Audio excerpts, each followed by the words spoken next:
Welcome to Principal Center Radio, helping you build capacity for instructional leadership. Here's your host, Director of the Principal Center, Dr. Justin Baeder. Welcome everyone to Principal Center Radio. I'm your host, Justin Baeder, and I'm honored to welcome back to the program for the third time, Dr. Amy Baeder. Dr. Amy Baeder is the director of the Project-Based Learning Network. She holds an EDD in Educational Leadership from the University of Washington and an MED in Curriculum and Instruction from Seattle University, and is a full-time curriculum writer and PBL trainer. And now, our feature presentation. Amy, welcome to Principal Center Radio. Thanks for having me. Well, I'm excited to talk today about what instructional leaders do to lead for instructional change, because in the world of administration, often we spend a lot of time on things other than instruction, and we have initiatives come down the pike, but often we don't spend a lot of time thinking about what it actually takes on the ground to be an instructional leader for instructional change. And I know you are an expert in PBL, and you have worked alongside many, many leaders who are implementing PBL. Amy, talk to us a little bit about the work that you've been doing over the past couple of years, working specifically with instructional leaders. Right. So in a lot of cases, I've gone directly and worked with teachers or have had instructional leaders hire me to work with teachers. But I found over time that the most successful sites had instructional leaders that were invested in and understood the kind of change that they were asking their teachers to do. So I have developed a project-based learning instructional leader program to help these leaders get ready to support teachers as they implement PBL. And I found that those that do are so much more successful than the ones that just ask their teachers to implement the change without really understanding the extent to which they're having teachers make some huge moves.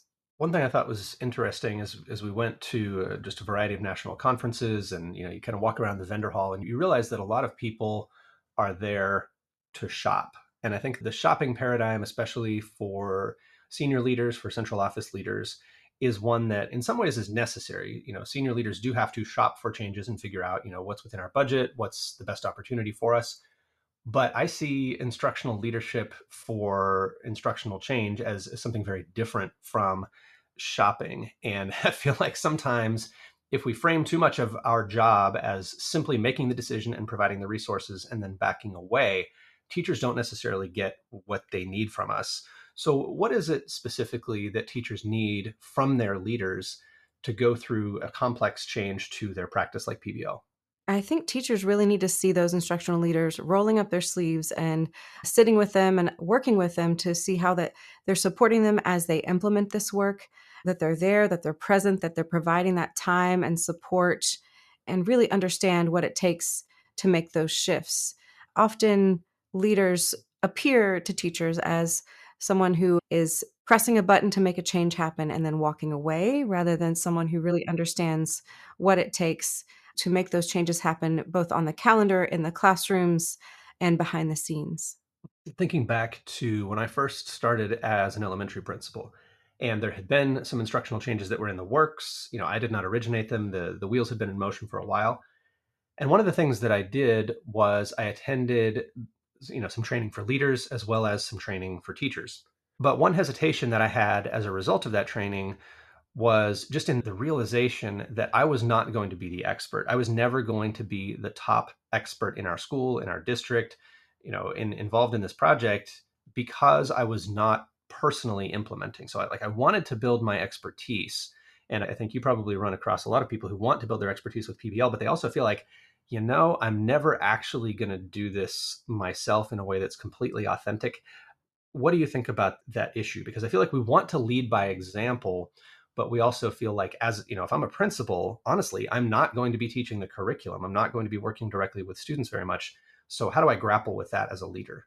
I think really figuring out which teacher leaders are going to rise to the top, but also understanding enough about it to not just say, we're doing PBL and then ending at that, to understand what that means, what that looks like, and to clarify what your expectations are. That's a really huge issue. And I see that in the sites that are most successful with PBL versus the ones that aren't. the leaders at least have a clear vision of what they want and what that looks like that's developed with their teacher leaders.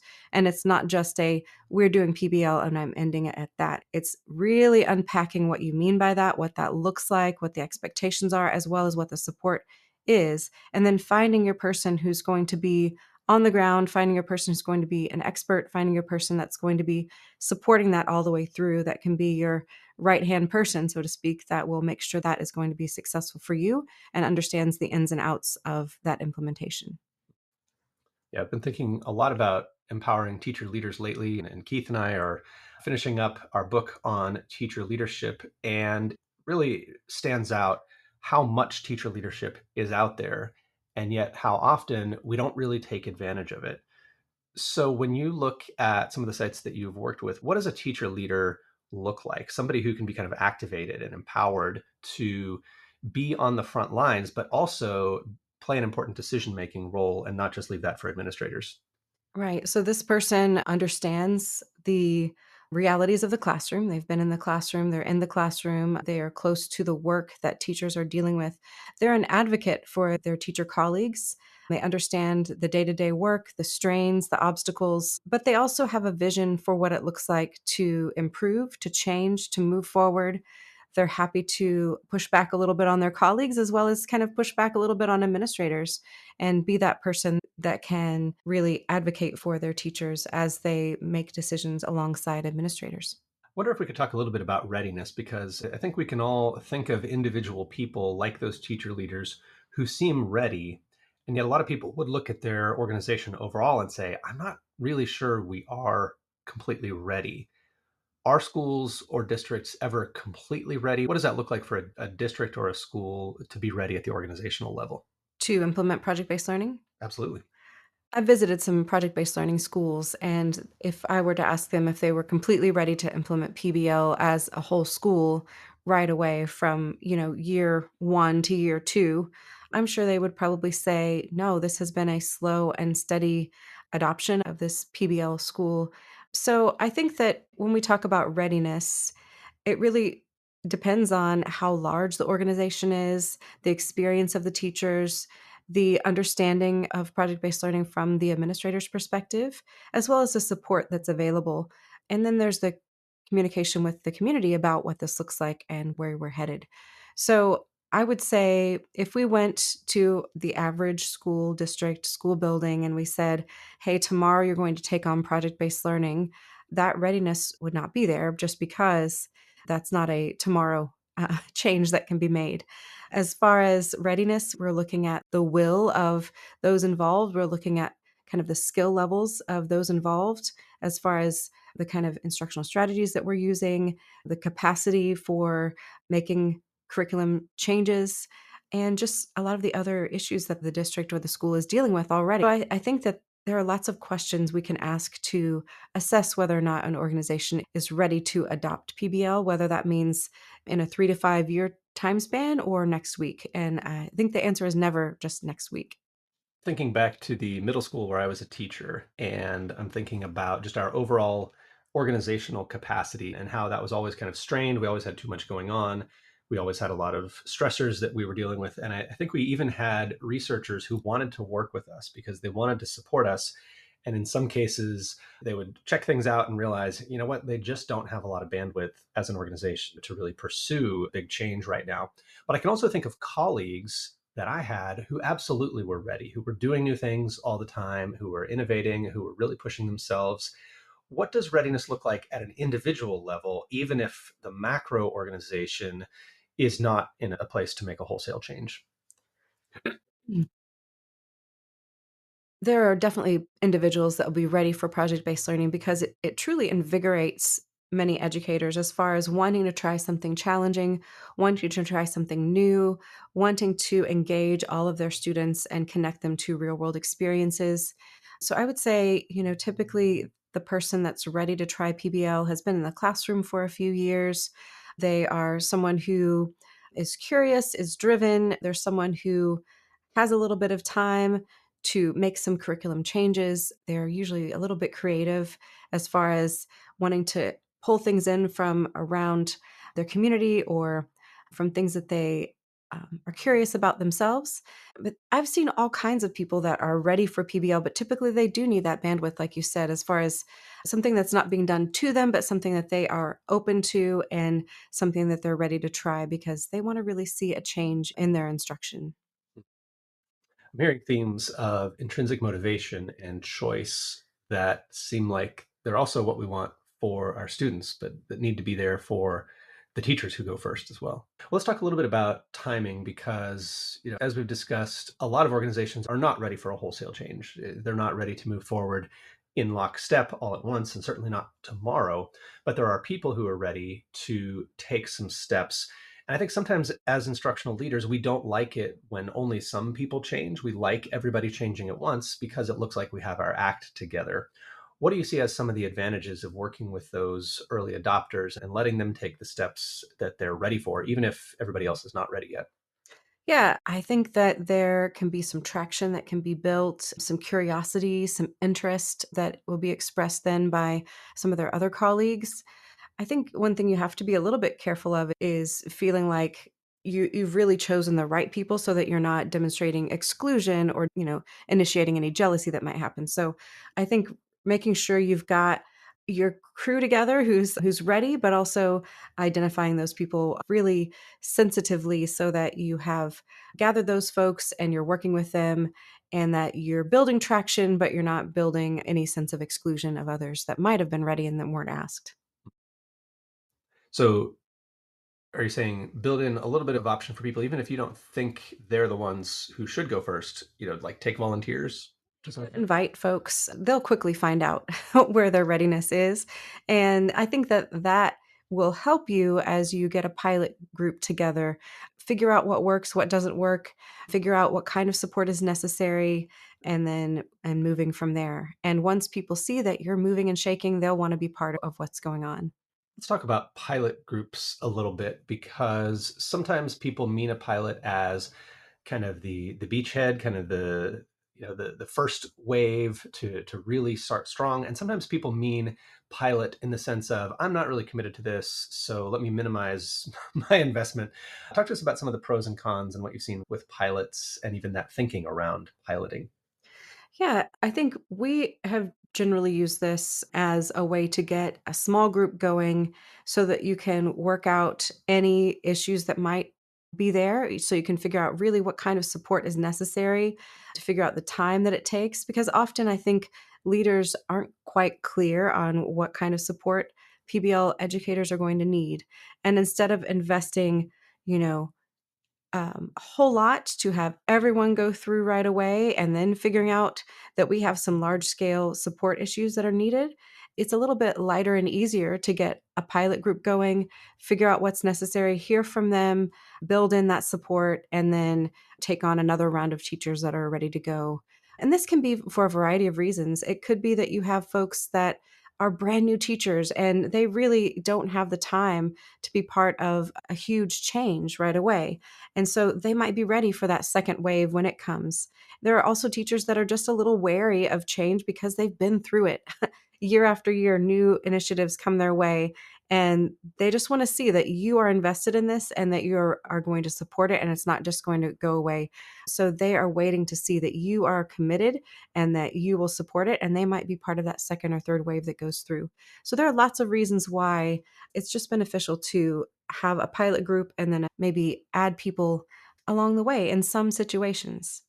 It's really good. It makes me think that a pilot and a first wave kind of give teachers who might be in that second wave the confidence that you're actually going to follow through as a leader. Because I think every educator, every single educator has seen initiatives come and go and seen leaders get on their bully pulpit and say, this is going to be the big thing. This new thing is going to be the big thing. And then they do that over and over again. And the big thing doesn't get the time that it needs to actually succeed. And I feel like we have an issue as instructional leaders with timing where our work, especially around decision making and budgeting and writing the check, is largely front loaded, right? We do a lot of the work on the front end. And then when we hand things over to teachers, we think, okay, my part in that is done. Now let me find something else to start working on. and teachers are not ready to move on to something else. Where are teachers when the check has been written, the baton has been handed over from the leader's perspective? What's going on for them at that point? And they're in the thick of it, and they're looking to that leader to understand what they're going through and to understand that they need support. They still need them there. And I think in general, teachers are going to respect a leader a lot more if that leader understands what they're asking the teachers to do and they understand the level of change that's being involved. If they see that you're committed and not just, you know, pushing that button and saying go, that you're committed and you're in the midst of it and you have a plan for how you're going to support them. You're there, you're checking on them, you're making sure that they're doing what they said they're going to do and you're doing what you said you're going to do. They're going to respect you a whole lot more and follow through because of that support and that understanding. Yeah.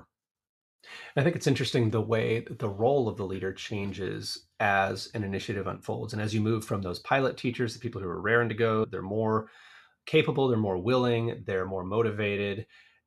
As you get into the later waves of the people who said, not yet, don't bring me on in this pilot or in this first wave, really the work that you do with that later group is very different as a leader.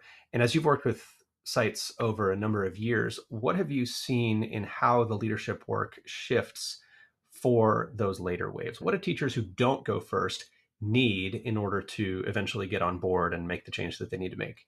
I would say for all people involved in this shift to PBL or any instructional change really is leaders play a huge role in reassurance. People are afraid they're going to do something wrong. I would say another second or third wave teacher that goes through are those that are actually feeling pretty good about what they're doing in the classroom. They're comfortable and they're afraid that if they step out of that comfort zone that they're going to fail or show cracks in their teacher practice. And they need reassurance from those leaders that that's okay and that they are trying something new and that they are not going to be, evaluated out or anything along those lines, that they are going to be supported in this shift. So I would say that that's true for just about anyone, is that they do a lot of fear management, and yeah, that tends to be the role of leaders. Now, I think one trap that leaders fall into is that they feel like they always need to be moving. And what they think of as moving or acting is not the same as what the teachers are going to need in these phases of implementation. So I think what will be really helpful as leaders is as they develop this implementation plan of PBL, they need to see that they're doing something, and that doing something isn't necessarily finding a new initiative to start or anything like that. It's going to be figuring out, well, what does it look like when I am supporting teachers who are doing PBL, and actually listing those actions out, because that will help them see that they are actually doing something. And we don't have to, jump to the next big thing. It's, I have to outline what I'm going to be doing. And that's true for teachers who are working with students that are doing PBL, because your role changes as someone who's instructing in PBL. Your role shifts a little bit. And it may feel like you don't have much to do right away when you're actually doing the unit, but you are. You're an active facilitator. You are teaching, you are supporting, you are connecting students. So the same is true for leaders as well. Yeah, that's a really good point about leaders needing to feel active. And I think our default, like the comforting, easy way to feel active is to do the annual shopping trip. I'm going to go to the conference, I'm going to find out what's new, and I'm going to buy it. And then I'm going to bring it back and present it to everybody. And I think we get in this perpetual cycle of the people who are good at change in their own classroom get on board right away, they implement it, and the leaders think, okay, now we're ready to move on to the next thing. But that's not where the rest of the staff is. The rest of the staff needs more time. And I wonder if you have thoughts on the school year as our kind of default unit. Like we can start a new thing every single school year. From your perspective, you've been at this quite a while and have worked with many of your sites for multiple years now. How many school years does it take to really succeed with PBL from the very beginning? I think a lot of these answers are it depends, but I would say to expect teachers to attend a summer training and then be, super shiny PBL stars right at the beginning of the semester is not realistic.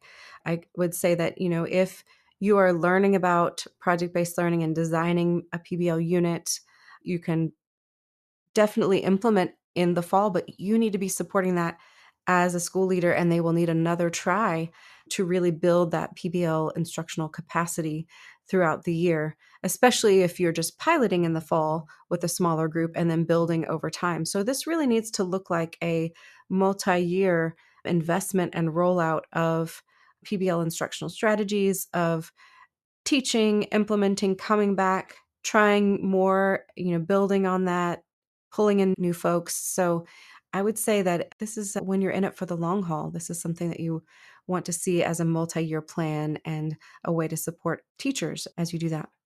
Yeah, and our calendar is not always conducive to that because we might have, a day or two to devote to training right before school starts. But there are some elements of success with PBL that take longer than just a day or two. And you mentioned writing curriculum. Then there are also, talk to us a little bit about the pieces that need to be in place, the teacher skill, the understanding, the curriculum. What are the pieces that take time to build?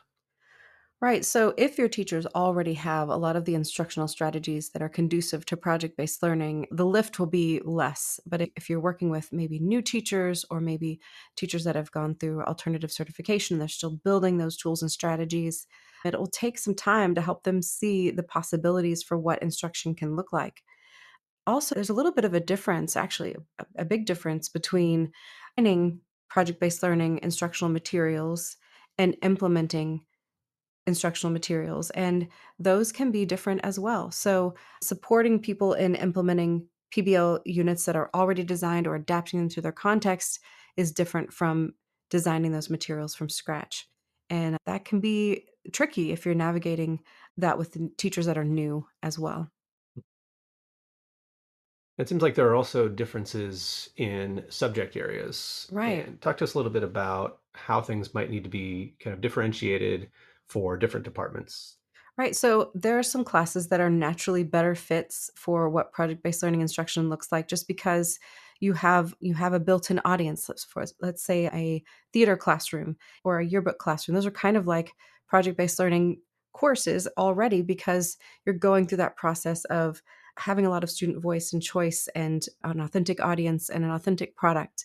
And then there are other classes that are less naturally fit for a PBL unit. Maybe that's um, a world language class, for example, where you're learning a lot of vocabulary.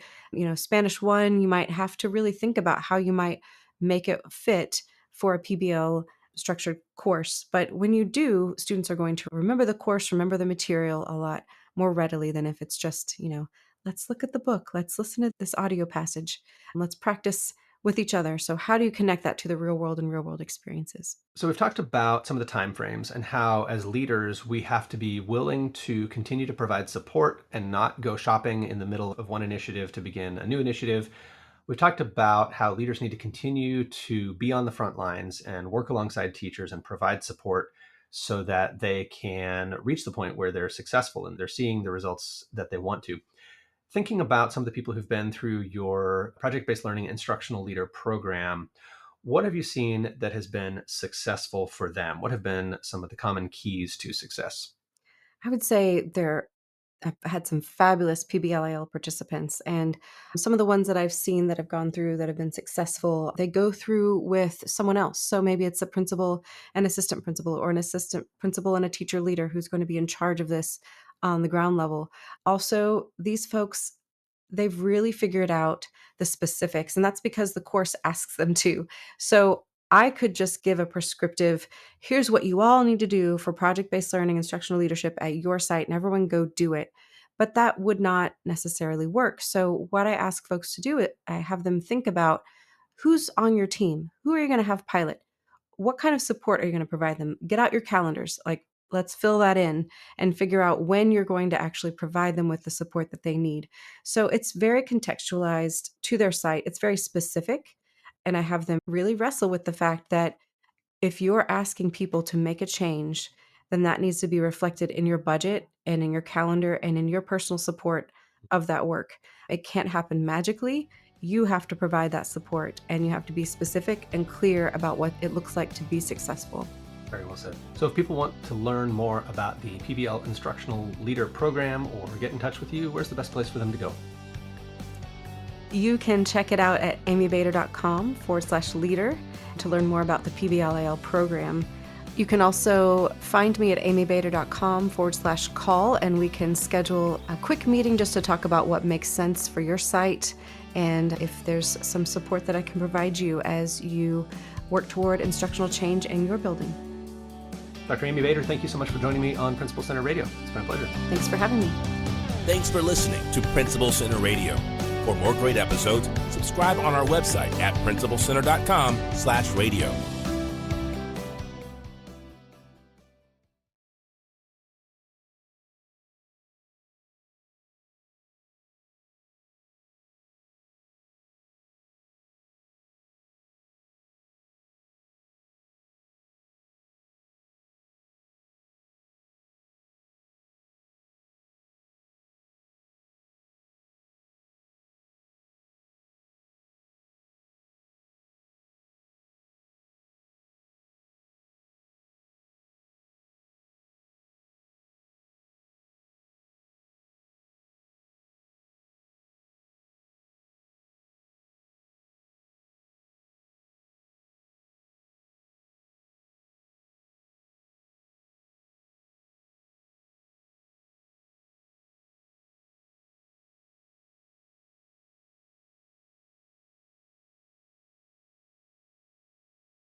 Please, this has been great. Thank you, Justin.